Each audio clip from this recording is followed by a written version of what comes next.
I was going through John chapter 5 with a few Jehovah's Witnesses on my college campus, witnessing to them, as you have pointed out many times, that it's a text we often look over in terms of the deity of Christ. But I was looking a little closer at verse 19, and I was wondering, how should we consider Jesus' words, whatever the Father does, these things the Son also does, in light of the distinction between their roles, so as to avoid modalism. For instance, the Son died on the cross, but the Father didn't. That's one thing that Jesus did that the Father didn't do. So how do we understand his words, these things? I'm not sure exactly what he's referring to. Yeah. So we're looking at John chapter 5, verse 19. And once again, this is immediately after the note from John. For this reason, the Jews were seeking all the more to kill him, because he was not only loosing or breaking the Sabbath, but he was also referring to God as his own Father, making himself equal with God. And so what comes afterwards is a explanation of what it is that Jesus means when he refers to God as his own Father in a specific fashion, and that this then results in his being equal with God, not to be identified as the Father, but equal with God. And so verse 19 is the beginning of that. Therefore, Jesus answered and was saying to them, "Truly, truly, I say to you, the Son is not able to do anything off heautu, that is, by himself, separate from the Father, unless it is something he sees the Father doing, for whatever that one," and most translations will put the word Father in there because it gets somewhat confusing in the English language. It's not confusing in the Greek language because the terms have case, gender, and number. For whatever that one is doing, these things also the Son does in like manner, or is doing the same things in the same way. And so the question is, how does this impact the relationship of Father and Son? Evidently based upon the assumption that for whatever the Father does, these things the Son also does in like manner, means that there has to be some kind of an identity between the actions of the Father and the Son, whereas we recognize it's the Son who's been made flesh. It wasn't the Father who's made flesh. It's the Son who redeems. The Father decrees the redemption and acts as judge on the basis of the finished work of the Son. The Father and the Son send the Spirit, who then comforts people, so on and so forth. But I think the error in that assumption is that it's Jesus's intention to, in any way, say the Father has done everything that I have done. He's talking about divine works, and he's also going to say, for example, all the words that I speak, these come from the Father. Well, does that mean that the Father in heaven speaks to the disciples, "Hey, Peter, you forgot your rucksack," or something like that? No, of course not. That's not what's being referred to. What's going to be referred to all the way through John chapter 5, especially with the use of that term homoios, is the unity that exists between the Father and the Son in accomplishing the will of God. And so the concern that is addressed in verses 19 and following is, yes, by his language, Jesus is making himself equal with God the Father, but that does not mean he is some renegade deity seeking worship apart from the Father. Instead, he has been sent to accomplish what the Father sent him to do, to say and to do and to teach.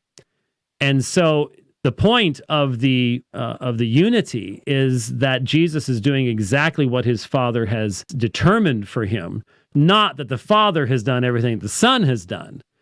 There is one divine will, and the Son is accomplishing that divine will in union with the Father.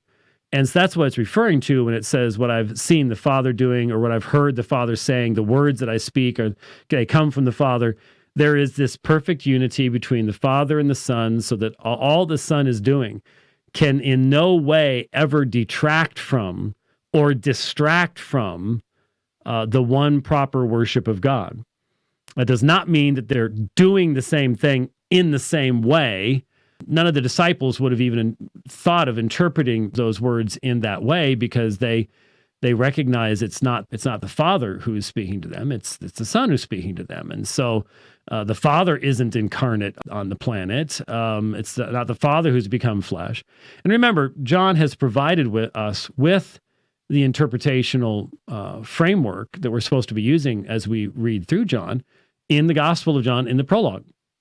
And so we've already been told that it's the Logos that took on flesh and dwelt among us, not the Father. He's been distinguished from the Father.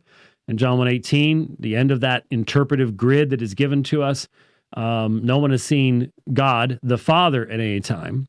The unique God who is in the bosom of the Father, he has made him known. And so no confusion is given. None of the disciples would have even thought of that interpretation, the idea that, well, that means that everything Jesus does or says is something the Father has already done or said in an incarnate state someplace.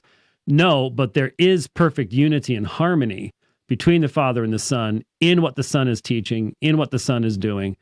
And this is a plan that was conceived within the Godhead before time itself began. And so that's going to be fleshed out more as you go along, because it says, for the Father loves the Son and shows him all things that he himself is doing, and the Father will show him greater works than these, so that you will marvel. And so there is a perfection in the revelation that the Son brings of the Father that no one else could ever give us of the Father, and the Father's love and the Father's heart. That again takes us back to John 1:18, the closeness that exists, the one who's at the Father's side.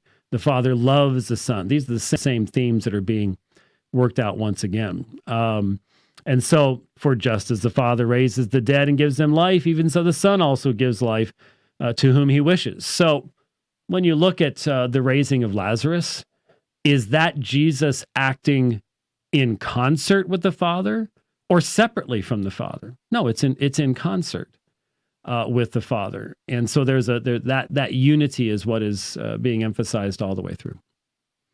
That definitely makes more sense. Do you have time if I could just ask one more quick question about this text? Okay. Some people like to put Jesus' words here specifically only referring to himself during the incarnation, or it's something that could be referring to his pre-incarnate state. Well, how would you refer to that? Is this something we could say this is only for Jesus, referring to Jesus himself in his incarnate state, or it can refer to him at all times, even pre-incarnation? That's interesting. That is relevant to the controversy that erupted a couple of years ago during the summer in the concept of the eternal subordination of the Son. Given that that every bit of the context here in John 5 is either revelational or is salvific, messianic, it's all relevant to the Son in the incarnate state. It would be, I think, a danger to extract from this context of conflict with the Jews and Jesus' revelation of the Father as his own Father in a unique sense. Extracting that back before creation, I think, could be problematic and might lead to, some of the things that we've seen. There's always a rationalistic bent toward forms of subordinationism. The unique relationship the divine persons hold toward one another is so outside of our human categories and so subject to our importation of human categories into it that are foreign to it, that I think we need to be very, very, very careful at that point as to what we extrapolate backwards. And, some Orthodox teachers in the past, I think, have extrapolated a few things a little bit too far, but especially on something like this, I personally would would be rather concerned about trying to take this in light of its context and read it into the eternal state without more basis upon which to do so. Okay, thank you. That's very helpful.